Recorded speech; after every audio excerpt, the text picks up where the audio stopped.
Peugeot just brought back something most brands are abandoning.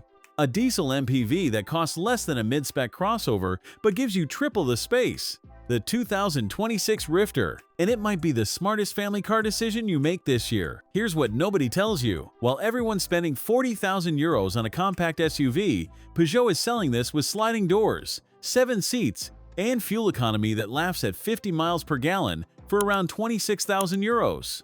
The math doesn't make sense until you see it. The exterior looks purposeful. Not pretty. Purposeful. Short front overhang. Vertical grille. LED daytime running lights that give it just enough character to not look like a commercial van. Because that's what this is. A Peugeot partner van with windows and proper seats.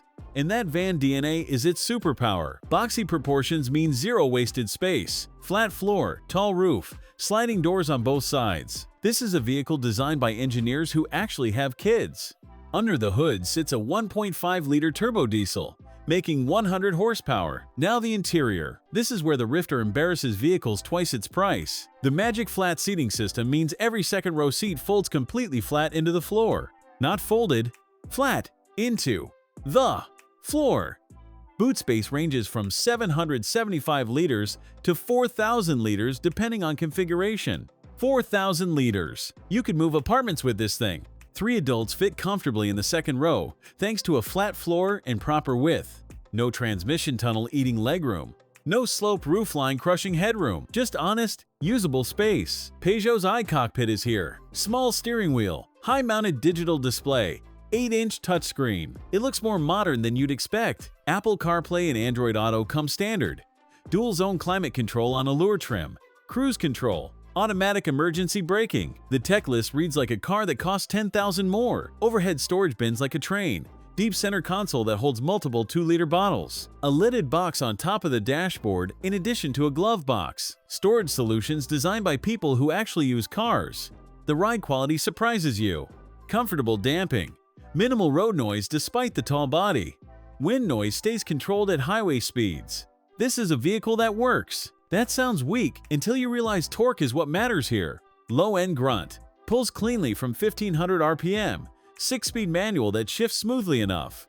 0 to 62 takes about 12.5 seconds. You're not racing anyone. You're moving a family of 5 and their luggage without stopping for fuel every 200 miles. Real-world fuel economy hits 68 miles per gallon combined. Let that sink in. Your friend's hybrid SUV claims 50 MPG and delivers 38. This diesel claims 68 and actually delivers it. The range on a single tank exceeds 600 miles. Road trips become cheaper than staying home. It doesn't try to be sporty. It doesn't pretend to be luxurious. It just nails the fundamentals better than anything else at this price. So let's talk about what this costs. The Allure trim with a 1.5 BlueHDi 100 starts around 26,000 euros. That's less than a base Volkswagen Tiguan. Less than a Toyota RAV4 hybrid, and it gives you more space than both combined. The Rifter isn't for people who care about brand prestige. It's for people who care about getting 7 humans and their stuff from point A to point B without spending a fortune on fuel or monthly payments. Sometimes the smartest car isn't the prettiest one. Is the Peugeot Rifter what your family actually needs? Drop a comment if you'd choose this over an SUV. Thanks for watching. If you enjoyed this video, hit that like button and subscribe for more content just like this. Leave a comment below with your thoughts or questions. I read every single one. And don't forget to click the bell icon to get notified about my next upload. See you in the next video.